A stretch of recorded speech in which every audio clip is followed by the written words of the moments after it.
العالمین والعاقبۃ للمتقین والصلاۃ والسلام علی رسولہ النبی الکریم الامین المکین الحنین الرؤوف الرحیم اما بعد فاعوذ باللہ من الشیطان الرجیم بسم اللہ الرحمن الرحیم وللہ العزۃ ولرسولہ وللمؤمنین ولکن المنافقین لا یعلمون صدق اللہ مولانا العظیم مولانا صلی وسلم دائما ابدا علی حبیبک خیر الخلق کلہم منزہ عن شریک فی محاسنہ فجوہر الحسن فیہ غیر منقسم۔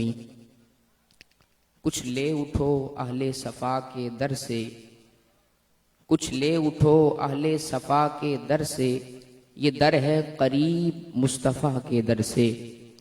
ایمان یقین سکون رسالت توحید، ایمان یقین سکون رسالت توحید سب کچھ ملتا ہے اولیاء کے در سے۔ اللہ تبارک و تعالی جل جلالہ وعم نوالہ وعظم شانہ واتم برہانہ وجل ذکرہ وعظم اسمہ کی حمد و ثنا، اور حضور تاجدار کائنات شہنشاہ موجودات سید سرورہ حامی بے کساں جانے جانا قائد المرسلین خاتم النبیین سیدنا محمد الرسول اللہ صلی اللہ علیہ وسلم کے حضور ناز میں اپنی عقیدتوں، ارادتوں اور محبتوں کا نذرانہ اور خراج پیش کرنے کے بعد نہایت عزت و تعظیم کے لائق قبلہ علی مرتبت پیر طریقت راہبر شریعت الحاج الحافظ سید عاشق اشفاق حسین شاہ صاحب کاظمی دامت برکاتہم العالیہ، آپ کے ساتھ موجود قبلہ علی مرتبت پیر طریقت راہبر شریعت حضرت پیر سید عابد حسین شاہ صاحب زیب سجادہ آستانہ عالیہ گجو، اور اسٹیج پر موجود مہمان ذی وقار معروف و مشہور ثنا خوان، اور میرے سامنے موجود حضرات سامعین، منتظمین، محبین، معتقدین، مریدین، السلام علیکم ورحمۃ اللہ وبرکاتہ۔ اللہ تعالیٰ کا فضل و کرم اور اس کا کروڑ بار شکر ہے کہ ہم صوفی باصفا زینت الاتقیاء نائب غوث الورا اعلیٰ حضرت پیر سید شاہ ادریس رحمۃ اللہ تعالیٰ علیہ کا 27واں سالانہ عرس مبارک منا رہے ہیں۔ یہ ہم پر کرم ہے، اور وہ رانانیاں جو آپ کے یہاں موجود ہوتے ہوئے نظر آیا کرتی تھی 27 سال پہلے، آج وہ پھر دوبارہ رونقیں بحال ہو گئی ہیں، اور ہر عرس کی طرح یہ عرس بھی انتہائی تسک و احتشام کے ساتھ منایا جا رہا ہے۔ موقع کی مناسبت سے چند کلمات عرض کرتا ہوں، امید ہے آپ احباب توجہ کے ساتھ سماعت فرمائیں گے۔ میں نے قرآن مجید کی آیت کریمہ تلاوت کی، اللہ فرماتا ہے وَلِلَّهِ الْعِزَّةُ، عزت اللہ کے لیے ہے، وَلِرَسُولِهِ، اور عزت اس کے رسول کے لیے ہے، وَلِلْمُؤْمِنِينَ، اور عزت مومنین کے لیے ہے، وَلَكِنَّ الْمُنَافِقِينَ لَا يَعْلَمُونَ، منافق اس بات کو نہیں جانتے۔ تو عزت اللہ کے لیے بھی ہے، عزت رسول اللہ کے لیے بھی ہے، لیکن اور عزت مومنین کے لیے بھی ہے، لیکن منافق اس کو نہیں جان سکتے۔ تو اب اگر اس آیت کریمہ کو شروع سے دیکھا جائے تو رب نے فرمایا عزت اللہ کے لیے ہے، تو اللہ کے لیے عزت تو ہونی چاہیے، کیونکہ عزت دیتا بھی وہ ہے، بانٹتا بھی وہ ہے، وَتُعِزُّ مَن تَشَاءُ وَتُذِلُّ مَن تَشَاءُ، عزت بھی وہی دیتا ہے، ذلت بھی وہی دیتا ہے، تو لہٰذا جو مرکز و محور اور عزت دینے والا خدا ہے، اسی لیے فرمایا کہ عزت اللہ کے لیے ہے۔ پھر فرمایا آگے ولی رسول ہی، اس کے رسول کے لیے ہے۔ رسول کے لیے عزت کیسے ہے؟ اگر میں مختصر ایک جملے میں عرض کروں تو اس طرح ہے کہ اگر دنیا کے اندر ہم اس کو کسی کو کونسلر منتخب کریں، کسی کو ایم پی منتخب کریں، کسی کو ایم این اے منتخب کریں، تو اس کی ہماری نظر میں عزت بڑھ جاتی ہے، دنیا میں عزت بڑھ جاتی ہے۔ تو ایم پی اے اور ایم این اے اور کونسلر کو منتخب کرتے ہیں چند حلقہ احباب سے، اور اللہ یستفی من الملائکۃ رسلا ومن الناس، اور اللہ اپنے رسولوں کو پورے ملائکہ اور انسانیت سے چنتا ہے۔ تو پہلی عزت اللہ کے لیے ہے، پھر رسول چنے ہوئے ہیں کہ وہ اللہ تبارک و تعالیٰ کے قریب ہیں، پھر فرمایا وَلِلْمُؤْمِنِينَ، اور عزت ہر مومن کے لیے ہے۔ رب کو پتا تھا کچھ لوگ آئیں گے فقط میری عزت کی بات کریں گے، میری توحید کی بات کریں گے، میری وحدت کی بات کریں گے، میری الوہیت کی بات کریں گے، میری معبودیت کی بات کریں گے، میری عزت کے ڈنکے بجائیں گے، اور خطرہ بڑھ جائے گا کہ اگر کسی اور کی عزت کی بات کی تو رب کی الوہیت میں فرق آئے گا، کسی اور کی شان بیان کی تو رب کی شان میں فرق آئے گا. کسی اور کی عظمت کا ڈنکا بچایا تو رب کی شان میں کمی آ جائے گی. رب نے کہا میں خود واضح کر دیتا ہوں وہ عزت جو معرفت خدا سے حاصل ہو وہ خدا کے لیے ہے اور پھر مصطفیٰ کے لیے ہے اور بوسیلہ خدا و مصطفیٰ وہ اولیاء کے لیے ہے. وَلِلَّهِ الْعِزَّةُ وَلِرَسُولِهِ عزت اللہ کے لیے ہے, عزت رسول کے لیے ہے, عزت مومنین کے لیے ہے. مومنین کے لیے عزت کیسے ہے؟ کیونکہ مومنین النبی اولا بالمومنین, نبی مومنین کی جانوں سے بھی زیادہ قریب ہیں, جانوں سے بھی زیادہ نزدیک ہیں. اب آپ کے ذہن میں آئے گا ایک سوال, بولے کہ وَنَحْنُ أَقْرَبُ إِلَيْهِ مِنْ حَبْلِ الْوَرِيدِ, اللہ بھی ہر ایک کے قریب ہے. جب اللہ ہر ایک کے قریب ہے تو پھر اللہ کی جو معرفت ہے وہ ہر ایک کو حاصل ہونی چاہیے. لیکن آپ یہاں کہہ رہے ہیں کہ مومنین کے لیے عزت ہے تو کافروں کے لیے بھی ہونی چاہیے کیونکہ اللہ ان کے بھی نزدیک ہے.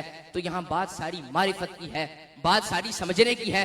کفار کے نزدیک بھی اللہ ہے مگر خبر نہیں کہ اللہ ہے, ان کو اپنے قریب ہونے کی خبر نہیں کہ اللہ ہمارے نزدیک ہے. لیکن مومنین کو رب نے وہ ملکہ عطا فرمایا ہے کہ ان کو پتا ہے کہ اللہ تبارک و تعالی ہمارے قریب ہے, تو اس اللہ تبارک و تعالی کی منقبت اور معرفت میں وہ فنا ہو جاتے ہیں. اللہ تبارک و تعالی ان کی عزت کو پکا کر دیتا ہے, اللہ تبارک و تعالی ان کی عزت کو جاری کر دیتا ہے. اور پھر یہ عزت کہاں سے شروع ہوئی اور کہاں ختم ہوگی؟ ولی کی ولایت سے لے کر, اس کی ابتدا سے لے کر, اس کے ولی ولایت کے مقام ہونے سے لے کر اس کے فوت ہو جانے کے بعد, اور پھر فوت ہو جانے سے لے کر برزخ تک, برزخ سے لے کر جنت میں جانے تک ولی کی عزت کا مقام رہتا ہے, اس کی شان و عظمت کا ڈنکا بجتا ہے. اگر شروع سے لے کے جائیں تو سب سے پہلا اعلان جو ولی کی منقبت اور اس کی محبت کا ہوتا ہے وہ عرش بری سے ہوتا ہے. بندہ مقام میں ہوتا ہے اور اعلان وہ کرتا ہے جو لا مقام میں ہوتا ہے. ولی کی عزت کا اعلان, اس کی معرفت کا اعلان اور اس کی منقبت وہ پڑھتا ہے جو لا مقام میں ہے. پہلے جبرائیل کو بلا کر کے وہ سارا معاملہ طویل حدیث آپ نے سنی تو وہاں پر اللہ تبارک و تعالیٰ فرماتا ہے پھر جب اس کی اس دنیا میں رہتا ہے اور اس کا فیض جاری و ساری رہتا ہے اور وہ اپنے فیض سے نوازتا رہتا ہے, بعد ازاں فیض جب اس کی فصال ہو جاتی ہے پھر بھی عزت ہوتی ہے. پھر عزت کیسے ہوتی ہے کہ آج آپ آتے ہیں مزار کو سلام کرتے ہیں, آ کے پیر صاحب کو سلام کرتے ہیں, اللہ کے ولیوں کو سلام کرتے ہیں اور سمجھتے یہ ہے کہ شاید یہ ہمارا طریقہ ہو کہ یہ ہمارے لحاظ سے ہم کوئی سلام کرتے ہیں. لیکن میں آپ کو یہاں بات سنا دوں, امام سیوطی لکھتے ہیں شرح الصدور کے اندر کہ فرماتے ہیں کہ جس طریقے سے ہم آ کر کے اللہ کے ولیوں کو سلام کرتے ہیں, فرمایا جب ملک الموت کسی مومن بندے کی روح کو قبض کرتا ہے, جب ملک الموت کسی اللہ کے ولی کی, اللہ کے پیارے کی, اللہ کے دوست کی جب روح کو قبض کرتا ہے تو وہ پہلا اعلان کیا کرتا ہے؟ وہ کہتا ہے السلام علیکم یا ولی اللہ, اے اللہ کے ولی تم پر سلامتی ہو. تو جب وہ مومن آتا ہے اور فرشتہ آ کر کے ملک الموت سب سے پہلا اعلان کرتا ہے کہ یہ جو دنیا والوں تم ولی کے پیچھے چڑھتے ہو یا ولی سے محبت کرتے ہو یا اس سے عقیدت رکھتے ہو, یہ مت سمجھنا کہ یہ تمہارا طریقہ ہے. ارے ملک الموت بھی آ کر کے اللہ کے ولی کو سلام کرتا ہے, ملک الموت بھی آ کر کے وہاں اللہ کے ولی کو سلام کرتا ہے. اور پھر یہاں ولی کی عزت کا اختتام نہیں ہوتا, ابھی یہاں سے مزید اجرا شروع ہو جاتا ہے. ولی کی عزت کو اور دوام ملتا ہے. کیسے ملتا ہے کہ وہاں سے فرشتے آتے ہیں اور ولی کی روح کو اٹھا کر کے پہلے قبر میں بعد میں لے کے جاتے ہیں, اللہ کی بارگاہ میں پہلے لے کر جاتے ہیں اور وہاں جا کر اللہ تبارک و تعالیٰ جبرائیل امین سے فرماتا ہے کہ اس کا نام مقربین کے اندر لکھ دو, اس کا نام محبوبین کے اندر لکھ دو. پھر جا کر کے اس کو دفناتے ہیں تو ایک جنازہ ولی کا ہم پڑھ رہے ہوتے ہیں اور دوسرا جنازہ ولی کا فرشتے پڑھ رہے ہوتے ہیں. اس لحاظ سے ہم جسمانی جنازہ پڑھتے ہیں, فرشتے روحانی جنازہ پڑھتے ہیں.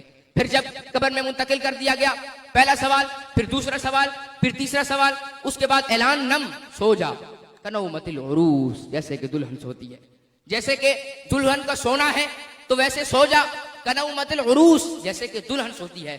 تو فرمان مصطفیٰ کے مطابق ولی اللہ کا پہلے دن وفات کے بعد سونا حقیقت میں اس کی شادی کی طرح ہے. پہلے دن وہ جب سو جاتا ہے تو وہ اس کی اللہ تبارک و تعالیٰ سے شادی ہوتی ہے اور پھر 1 سال بعد جب دوبارہ وہ راہ آتی ہے اس کی روح ماں اٹھتی ہے, وہ یاد میں پڑ جاتا ہے کہ یہ وہ دن تھا کہ جب میں دنیا کی قید سے نکل کر یار کی ملاقات میں چلا گیا تھا. یہ وہ دن تھا کہ جب جلووں کا ظہور ہوا, دیدار خدا ہوا, دیدار مصطفیٰ ہوا. ہماری شادی دنیا کے ملاپ سے ہوتی ہے, ولی کی شادی خدا و مصطفیٰ کے ملاپ سے ہوتی ہے. ہماری شادی کا ظہور ہم لوگ دنیا سے تعلق بناتے ہیں تو ہوتا ہے, ولی کی شادی کا ظہور خدا اور مصطفیٰ کے ملاپ سے ہوا کرتا ہے. اور پھر بعد ازاں شادی کے بعد جب آگے منتقل کر دیا جاتا ہے تو اس لحاظ سے بھی کہ پھر جو اس کے ساتھ انعامات و اکرامات کا سلسلہ اور پھر سلانہ, تو اگر آپ سے کوئی پوچھے کہ عرس کی تعریف کیا ہے 2 لفظوں کے اندر، تو آپ اس کو بتائیے گا کہ یہ ولی کی روحانی شادی کا نام ہے، یہ ولی کی روحانی شادی کا نام ہے جو ہر سال میں بار بار آتی ہے، اور یہ وہ لذتیں ہیں جو اس کو ملی تھی اس کا یاد بتاتی ہے اور پھر سمجھاتی ہے. تو یہ وہاں تک ولی کی عزت. اور ایک قیامت کا بھی واقعہ سنا دوں، پھر قیامت میں عزت کیسے ہوگی. میرے مصطفیٰ نے فرمایا، حضور فرماتے ہیں قیامت کے دن نور کے ممبر ہوں گے، اور نور کے ممبر میں کچھ لوگ تشریف فرما ہوں گے. تو حضور نے فرمایا کہ وہ کون ہوں گے؟ ہمارے ذہن میں آیا کیا پتا وہ نبی ہوں، کیا پتا وہ شہید ہوں. اگر نبی ہوتے تو لوگ کہتے کہ وہ نبی ہیں، نبوت کی وجہ سے ان کے ممبر اونچے ہیں.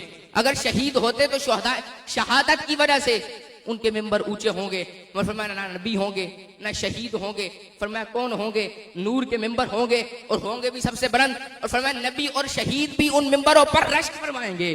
کس کے اندر ممبر ہوں گے؟ تو وہاں پر حضور علیہ السلام نے ارشاد فرمایا وہ ان لوگوں کے ممبر ہوں گے جو اللہ کی خاطر ایک دوسرے سے محبت کیا کرتے تھے، اللہ کی خاطر ایک دوسرے سے مودت کا رشتہ کیا کرتے تھے. تو حقیقتاً آج آپ کا آنا اس محبت خداوندی کے لیے ہے جس کا اعلان عرش پہ ہوتا ہے، جس کا اعلان اور ظہور قیامت کے اندر ہوگا. اور پھر یہ وہ ولی اور فیضان ہے، اور اس کا پیغام یہی ہے کہ جو بزرگان دین نے دیا اور جو انہوں نے ہمیں اپنے سال میں بتایا کہ ہمارے ذہنوں میں اتارا، اور جو ہمیں انہوں نے تلقین فرمائی اس پر چلنے کی، اگر چلیں گے تو ہر بار کامیاب ہوں گے اور پیر صاحب کا ہاتھ رہے گا. اگر ان کے رستے پر نہ چلے تو وہ اپنا دست شفقت اٹھا لیں گے، ہم محروم ہو جائیں گے. تو یہی عرس کا پیغام ہے کہ ان کے ساتھ تعلق جوڑیں. رب نے فرمایا ہے اللہ کے لیے عزت ہے، رسول کے لیے عزت ہے، مومن کے لیے عزت ہے. اب آپ کہیں گے جو لوگ نہیں مانتے ان کا کیا کریں؟ رب فرماتا ہے وَلَٰكِنَّ الْمُنَافِقِينَ لَا يَعْلَمُونَ. عزت اللہ کے لیے بھی ہے، عزت رسول کے لیے بھی ہے، عزت اللہ والوں کے لیے بھی ہے. منافق اس کو نہیں جان سکتے. وَمَا عَلَيَّ